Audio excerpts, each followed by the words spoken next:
फलसप येथील सोमजाई जाकमाता सोमेश्वर देवस्थान ट्रस्टच्या यात्रेला भाविकांची मांदी आली. दिग्गज सेलिब्रिटींनाही फलसप येथील यात्रेची भुरळ. अनेक नेते मंडळींची उपस्थिती. कोकणचे गुणवैशिष्ट्य आणि सहवास आम्ही टिकवून ठेवला आहे. खासदार सुनील तटकरे यांचे प्रतिपादन. गावचे गावपण आणि तीर्थक्षेत्र उद्याच्या भविष्यातील फलसप येथील तीर्थस्थळ म्हणून नावारूपाला येईल. खासदार सुनील तटकरे.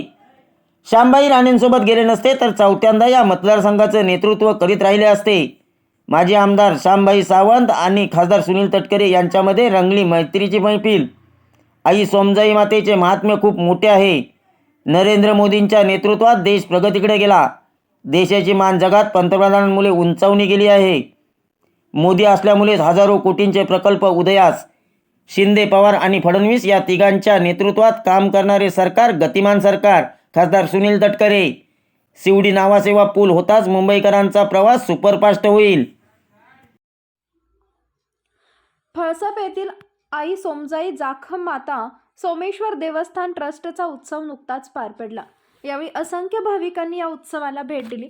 राजकीय क्षेत्रापासून ते अभिनयाच्या क्षेत्रात काम करणाऱ्या अनेक दिग्गज मंडळींनी या उत्सवाला भेट देत या उत्सवाचा आनंद लुटला.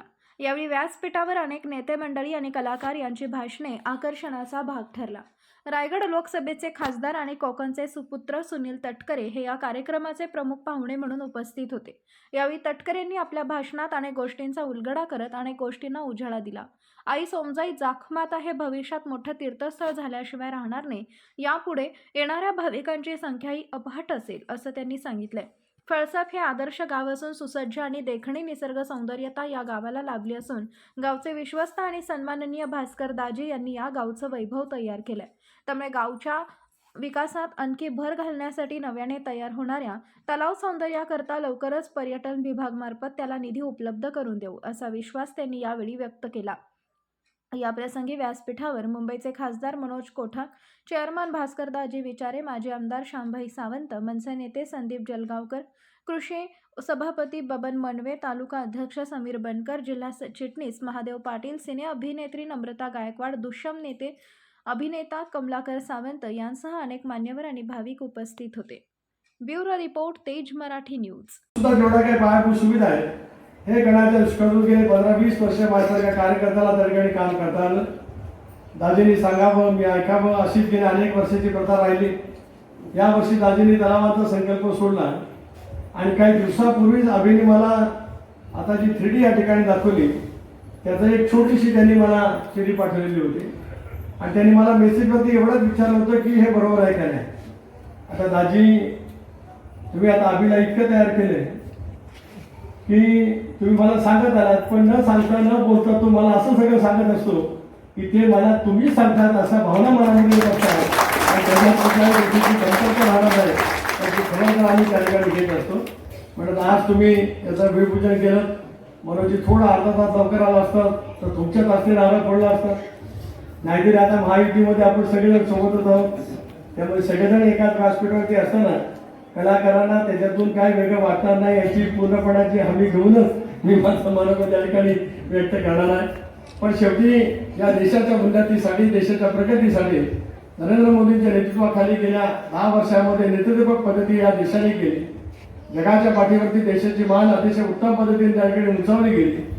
चांद्रयानच्या क्षेत्रामध्ये असेल, परराष्ट्राचं धोरण असेल, देशाच्या अर्थव्यवस्थेची वृद्धी प्रचंड प्रमाणावरती करण्याच्या दृष्टिकोनातून असेल, देशाच्या पायाभूत सुविधांच्या वरती ज्या पद्धतीने भर देण्याचा प्रयत्न केला याच्यामुळे काश्मीरपासून कन्याकुमारीपर्यंत पसरलेल्या खंडपराळ देशामध्ये प्रत्येक राज्यामध्ये सुद्धा प्रचंड प्रमाणावरती आज पायाभूत सुविधांचं जाळं मिळलेलं आपल्याला पाहायला मिळू शकतं.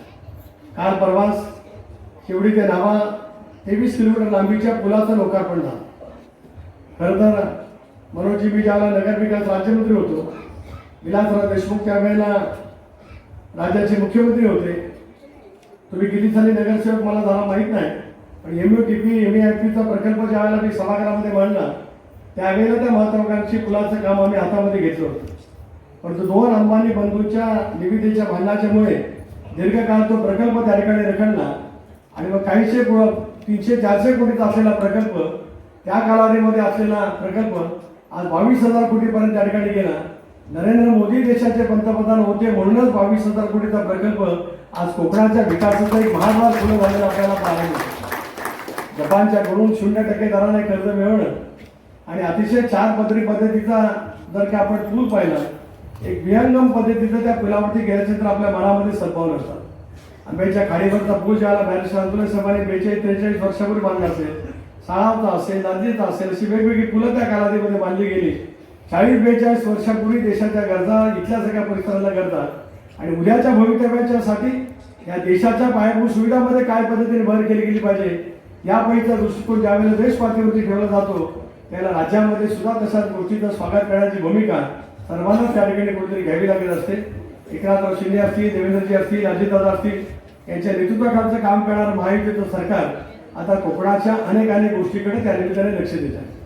आज सुद्धा निमित्ताने प्रयत्न करतोय आणि त्याच्यामुळे ते गावाची एकी, गावाचं गावपण, गावाचं महात्म्य, तीर्थक्षेत्रातलं असलेलं या सगळ्या परिसरातील एक यात्रास्थळ उद्याच्या भवितव्याच्या कालावधीमध्ये सुद्धा अधिक मोठ्या प्रमाणावरती भाविकांच्या मनामध्ये हृदय करून राहील याच्यात माझ्या मनामध्ये शंका नसते. कारण म्हणून जे हा मतदारसंघ एकेकाळी बॅरिस्टर अब्दुल साहेबांचा, या पेशीवरती जे या परिसरामध्ये जन्माला आले, या नेतृत्वाने या सगळ्या परिसरामध्ये काम करत महाराष्ट्राचं सुद्धा नेतृत्व केलं आणि सुदैवाने माझ्या नशिबी 2009 सालामध्ये या मतदारसंघाची नेतृत्व करण्याची संधी मिळाली.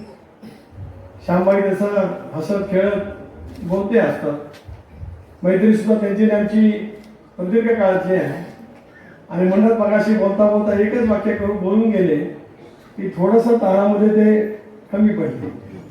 ते तहामध्ये कमी पडले नसते तर राण्यांच्या बरोबर राज्यामध्ये राहिल्यानंतर ते सुद्धा पुन्हा अशाच पद्धतीने चौथ्यांदा नेतृत्व करण्यासाठी सज्ज झाले असते. एखादीचा भाग सोडा, पण त्याच्याबद्दलची कुठली कटुता ना त्यांच्या मनामध्ये राहिली ना माझ्या मनामध्ये केली नाही.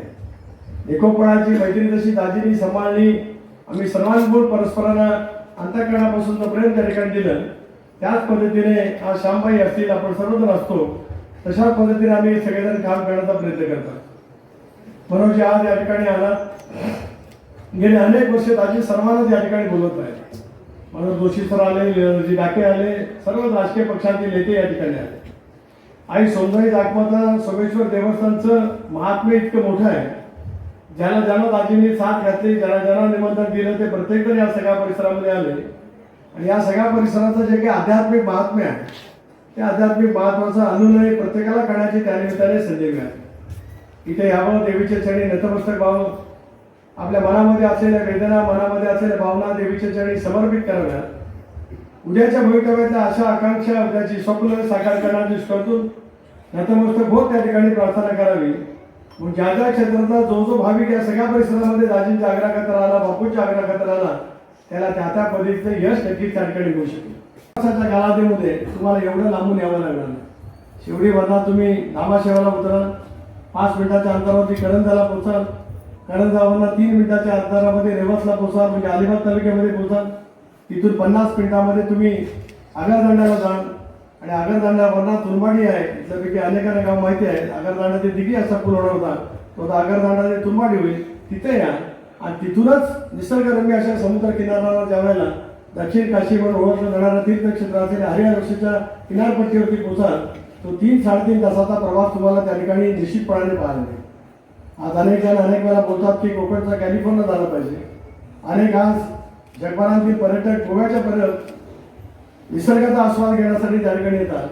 पण मनोजी खास करून एकदा लोकसभेची निवडणूक संपली, थोडासा आपला पुन्हा एकदा काळ ज्यावेळेला सुरू होईल त्याला मी आवर्जून तुम्हाला या संबंध सागरी महामार्गावरती निश्चितपणाने बोलवेन. मग तुम्ही आलात का की ईशान्य मुंबई त्या ठिकाणी, तुम्ही आलात म्हणजे मुंबई त्या ठिकाणी. आता पुणे आणि पुण्याच्या परिसरातील पर्यटक त्या ठिकाणी येतोय, पण मुंबई आणि मुंबईच्या परिसरातील पर्यटक ज्यावेळेला या सगळ्या परिसरामध्ये, तर या सगळ्या परिसरातील एक पर्यटनावरती आधारित रोजगाराची वेगवेगळी साधनं ज्यावेळेला निर्माण होतील, त्यावेळेला उद्याच्या 2-5 वर्षामध्ये सोमजाई जाखमाता सोमेश्वर देवस्थानचं दर्शन घेण्यासाठी येणाऱ्या भाविकांची संख्या आज हजारोच्या संख्येने आहे. याच मातेच्या कृपेने ती लाखोच्या पर्यंत जाईल. या पद्धतीने पायाभूत सुविधा निर्माण करण्याच्या उद्याच्या भवितव्याच्या कालावधीमध्ये नक्कीच त्या ठिकाणी होईल. अतिशय उत्तम पैचं आज ड्रॉइंग किंवा डिझाईन अभिनय त्याच्या सर्व सहकार्याच्या माध्यमातून या ठिकाणी केले. दाजी कधी केव्हा काय सांगतील म्हणजे गावाच्या विकासासाठी त्यांच्या मनामध्ये आलं का ते सांगत असतात.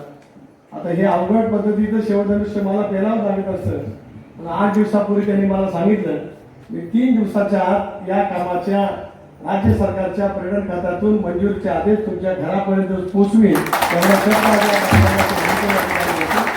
आधीच काय बोलण्यापेक्षा आपण सर्वजण सकाळपासून या उत्सवात आपण या ठिकाणी साजरा करतो आणि दादूचा कार्यक्रम ऐकण्यासाठी सगळेजण श्रोतृवर्ग त्या ठिकाणी आतुरलेला आहे.